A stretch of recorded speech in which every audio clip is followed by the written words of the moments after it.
feed that into an action plan, you implement these actions, and you then review the outcomes of these actions.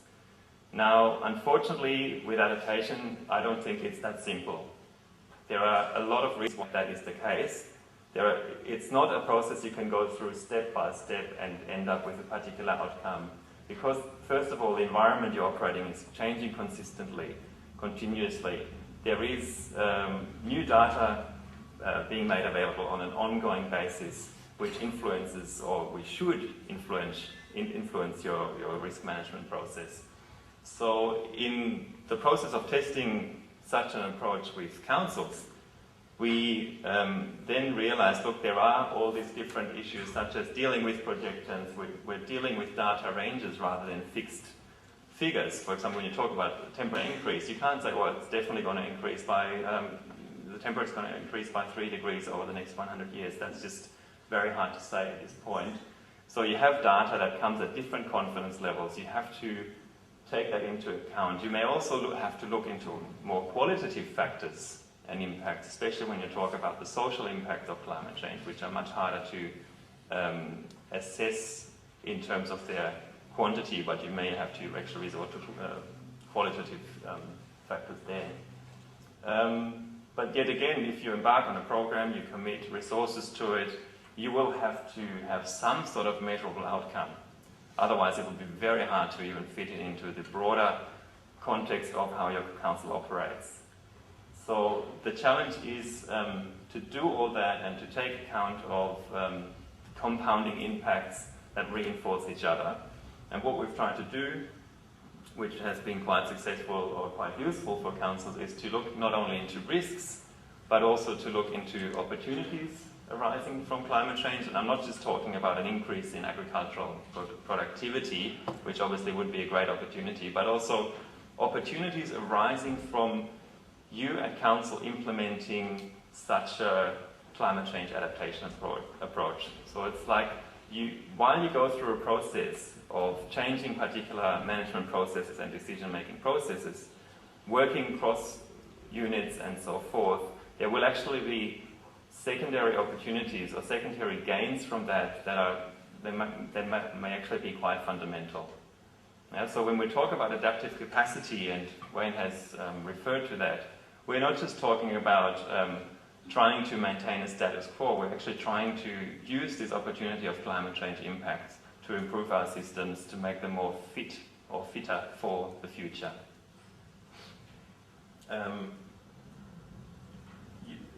You saw there was another box that appeared up there on the bottom corner, which is called Develop Options and Assumptions. And this is basically a whole layer of adaptive management that we have sort of overlaid over the risk management process. Excuse me. And what adaptive management actually means, I've just put up a very brief definition of this. Adaptive management incorporates research interaction. Specifically, it is the integration of design, management, and monitoring to systematically test assumptions in order to adapt and learn. So really the core of this message is you need to be aware of under which assumptions you're actually operating. So if you select a particular scenario, you need to document why you have selected that scenario. You have to be explicit about these assumptions that you're basing your decisions on, and you have to communicate that both internally to your staff, but also externally to the communities that are affected by these impacts that we're talking about. And we have tried to build in such an assumptions-based or adaptive management approach that uses explicit assumptions into this risk management process. So the toolkit as it is there now, I think, is a great and very useful guidance document. It's a document that can be used flexibly. It comes along with these 14 tools that can be used at different parts of that risk management process, and that should help you to go through such an expanded version of a risk management process that takes into account uncertainties and assumptions. However, I think the toolkit is what it is. It is a toolkit. It's not a full-fledged guideline that comes with data sets and maps that you can just open up and say, okay, this is where we are, okay, let's develop something for us. it is a set of tools. And while some of these tools can be just picked out and can be used, and I'm sure you'll find some tools that you think, oh, this could be interesting for us to use, others require a more embedded process, a more facilitated process. So at ICLEI we thought about, okay, we've got this toolkit now, how can we best use the toolkit as a basic methodology, but then focus on our strength as an organization which has been on providing capacity building to councils. So we've looked at this methodology and at the learnings from the pilot project, and then have come up with a framework for a new program which is called Adaptive and Resilient Cities and Communities. And some of you, I mean, I guess most of you will probably be familiar with CCP and the milestone framework. You will see here that we're actually talking about phases rather than milestones. We've got 5 phases to go through. The first one is to establish your context, which is really basically finding out in what kind of risk context you're operating, what your main climate change impacts are. And then the second phase is prioritize your areas for action and set some goals, which then feeds into the development of a climate change adaptation action plan, which you then implement over a period of a year at least, and you monitor and report on that, and you then think about how to review your progress and how you can re-strategize what you have set out initially to do. The reason why we're not talking about milestones is because we strongly believe that adaptation is not a step-by-step process. It's actually a series of phases that you go through that overlap. The phases overlap from one to the next. It's very hard to say, okay, now I've ticked all the boxes, I've done it all, now I'm very, we're fine to face climate change. This is not going to happen, and that's why it has to be an ongoing process. There will be project milestones along the way that you can actually say, okay, look, we have an action plan and that's a great achievement, but we do not want to convey the message that you can just simply tick the box and run through a 1-year project and you'll be fine and resilient and you have perfect adaptive capacity.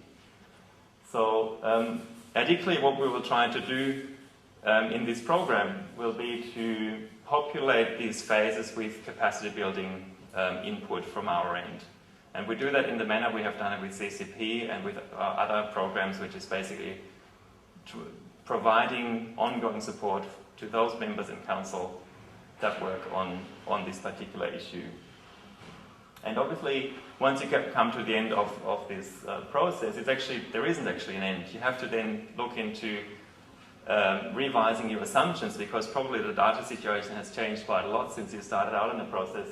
You have to maybe look into new climate change impacts that you didn't know about 3 years ago.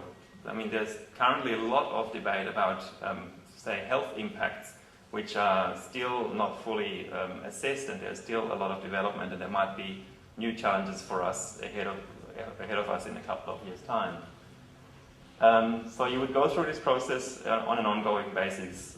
I would think that going through it once, from phase 1 to phase 5, would probably take you about 3 years, including a review of what you have achieved so far.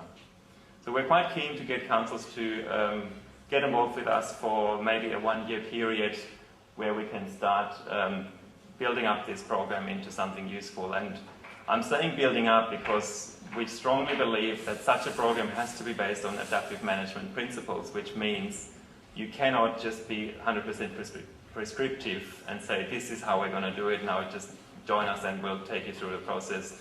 Well, we as an organization will also have to go back regularly at regular intervals to say, hang on, is this what we're doing? Is this actually useful? What has changed out there since we started on this program? So hopefully the program will help you and your councils and also in your communities to build adaptive capacity and to become more resilient in this process. So if you're interested to finding out more about this program, there are some forms on the center of your table, or there should be anyway, which you could just put down your names and your organization, and we will then get in touch with you over the next couple of weeks. We, as Wayne mentioned, we are planning to start the program on the 1st of July, so we're moving fairly fast on this. So please do get in touch, write down your names, and we will get back to you with some more detailed information. Thanks very much.